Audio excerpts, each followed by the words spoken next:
Chez Lavlab, on vient de tester l'Ecovacs Goat O800 RTK et dans cette vidéo, on va vous dire ce qu'on en pense honnêtement. Et si ce produit vous intéresse, sachez qu'on a mis un lien avec son meilleur prix juste en dessous de la vidéo. Ce robot tondeuse mesure 60 par 40 par 26 cm pour un poids de 11 kg. Il est certifié IPX6, ce qui signifie qu'il résiste à la pluie et au jet d'un tuyau d'arrosage. Sous sa structure, il y a deux roues motrices principales, deux roues avant, le disque de coupe avec ses trois lames et le compartiment de batterie. Sur le dessus, c'est d'abord le gros bouton stop qui attire l'œil. Il permet d'arrêter le robot en urgence si besoin. On retrouve également le panneau de commande, trois boutons, le capteur de pluie et la molette de réglage de hauteur de coupe. À l'avant, il y a un capteur lidar ainsi qu'une caméra IA qui permet au robot de se repérer sur une pelouse. L'appareil est livré avec une station de charge et son adaptateur secteur pour l'alimentation. Cependant, le câble d'alimentation de la station ne mesure que 5 mètres, ce qui est trop limité selon nous. Il aurait mieux valu 10 mètres comme le font certains concurrents. Pour fixer au sol la station de charge, 6 ancrages et une clé hexagonale sont inclus. Un kit de 9 lames de rechange est aussi fourni. Malheureusement, ce robot tondeuse nécessite qu'on installe une petite balise RTK en plus de sa station afin qu'il puisse mieux se repérer dans l'espace. Cette installation est simple, il suffit de mettre la balise proche de la station sans qu'un arbre ou qu'une maison soit au-dessus d'elle, mais ce processus ajoute une quinzaine de minutes au temps de mise en place du robot. Au total, il faut compter 15 minutes d'installation pour la station et 15 minutes pour la balise RTK. La balise se connecte à la station via un câble d'alimentation, elle ne nécessite donc pas de pile. La station mesure 70 par 43 par 28 cm, ce qui la rend compacte. Tout comme le robot et la balise RTK, elle a une certification IPX6 qui lui permet de résister à la pluie. Un voyant LED indique aussi si le chargement se fait correctement. En termes d'entretien, il suffit de frotter de temps en temps le capteur lidar et la caméra du robot avec un chiffon doux. Enfin, sachez qu'il y a 3 ans de garantie sur ce modèle, ce qui rassure quant à sa durabilité. Voilà pour le design, l'installation et l'entretien. Passons maintenant aux fonctionnalités.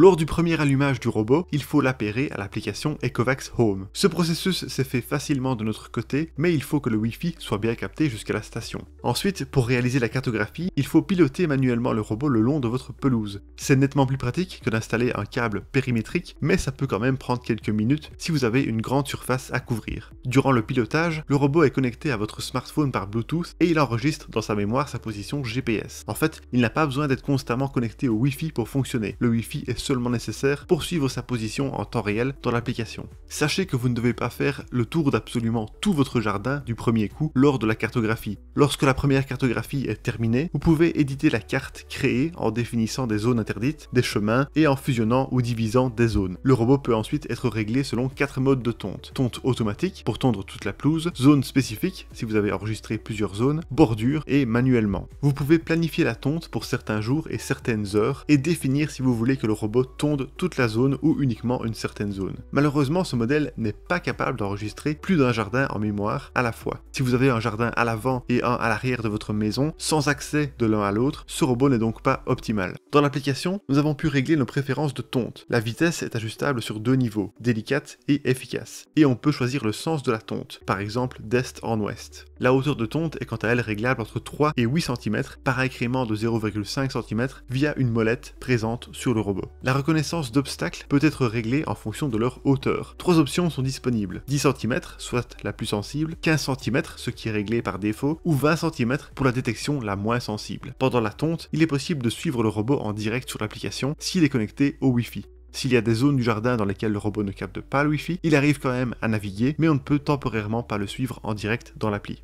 Parmi les autres fonctionnalités, on retrouve le journal des tâches effectuées, l'activation de la protection contre la pluie, la détection des animaux par IA, la protection des animaux nocturnes, le paramétrage de tonte des bordures, l'activation d'une alarme lorsque le robot est soulevé et le changement du code PIN de sécurité. Quand elles étaient activées, la protection contre la pluie et l'alarme anti-vol ont toutes deux bien fonctionné durant nos tests. Le robot est rentré à la station quand nous avons projeté de l'eau dessus et il a émis une alarme quand nous l'avons soulevé durant quelques secondes. Par contre, l'alarme a un volume sonore beaucoup trop bas de 70 décibels. Pour en finir avec les fonctionnalités, le Goat O800 RTK ayant une caméra embarquée, vous pouvez vous y connecter via l'appli pour voir ce qui se passe dans votre jardin. Bon, assez parlé de théorie, passons maintenant à du concret avec nos tests de performance. Lors de nos tests, nous avons noté que la navigation du robot n'a pas été parfaitement constante. Il a loupé certaines zones, ce qui peut parfois s'expliquer car les herbes sont trop hautes à ces endroits, mais parfois pas. Sur notre pelouse de test, sur laquelle il y avait de grosses touffes d'herbe le long des bordures, le robot n'a pas parfaitement coupé le long de ces bordures lorsqu'il était réglé sur la sensibilité normale. Cependant, lorsque les bordures avaient une hauteur d'herbe normale, le robot a bien longé les bordures. Pour obtenir une coupe optimale de toute la zone, bordure comprise, il vaut donc mieux préparer votre pelouse en coupant manuellement les touffes d'herbe les plus hautes, soit avec une autre tondeuse, soit avec le robot en mode manuel. Nous avons aussi testé l'évitement d'obstacles en plaçant des objets de différentes tailles sur notre pelouse. Le robot était réglé sur le niveau de sensibilité par défaut, soit 15 cm. Nous avons été agréablement surpris de constater que le robot a détecté et évité absolument tous les obstacles que nous avons mis sur son chemin. Barbecue, lapin en peluche, pieds humains, seaux, balles et pelles, aucun n'a été écrasé. Ensuite, nous avons vérifié si l'appareil pouvait bel et bien monter les pentes de 45% d'inclinaison, soit 24 degrés. De fait, il y est bien arrivé.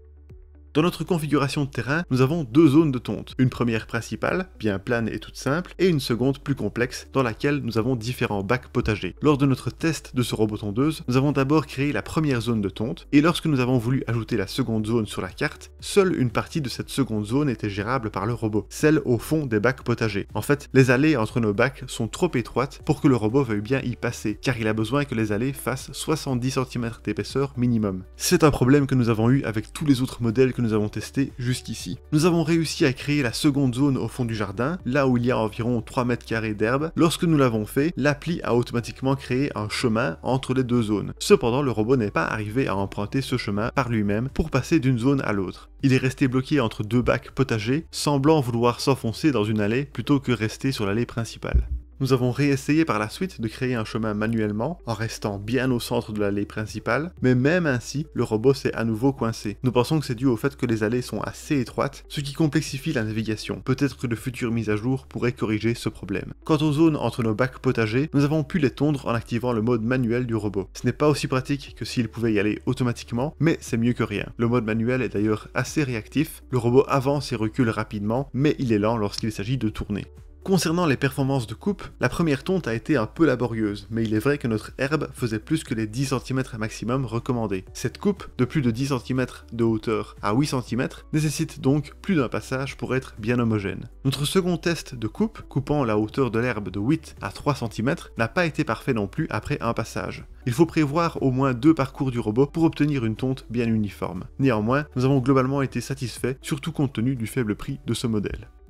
Concernant sa rapidité, durant nos tests, le GOAT O800 RTK a en moyenne tondu à une vitesse de 0,5 m² par minute avec le mode par défaut. C'est 2 fois plus lent que certains modèles concurrents du même prix.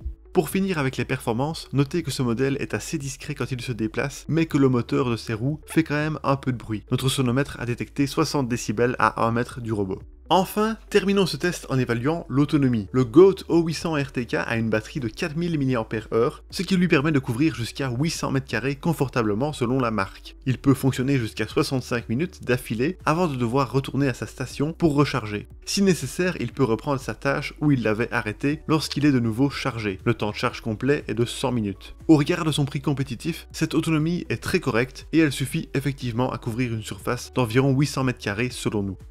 Et voilà pour nos résultats de test. Alors pour résumer le tout, les points positifs de l'Ecovacs GOAT O800 RTK sont une installation rapide, même avec la balise RTK, une très bonne détection d'obstacles, ses fonctionnalités complètes, le fait qu'il soit capable de monter et descendre les pentes de 45%, son coût d'entretien raisonnable, sa bonne autonomie et sa caméra intégrée accessible via l'application. Quant aux points négatifs, le fait qu'il ne peut gérer qu'un seul jardin à la fois, sa mauvaise navigation dans les allées étroites, ses performances de tonte parfois inégales, son alarme anti-vol peu sonore et son câble d'alimentation un peu trop court.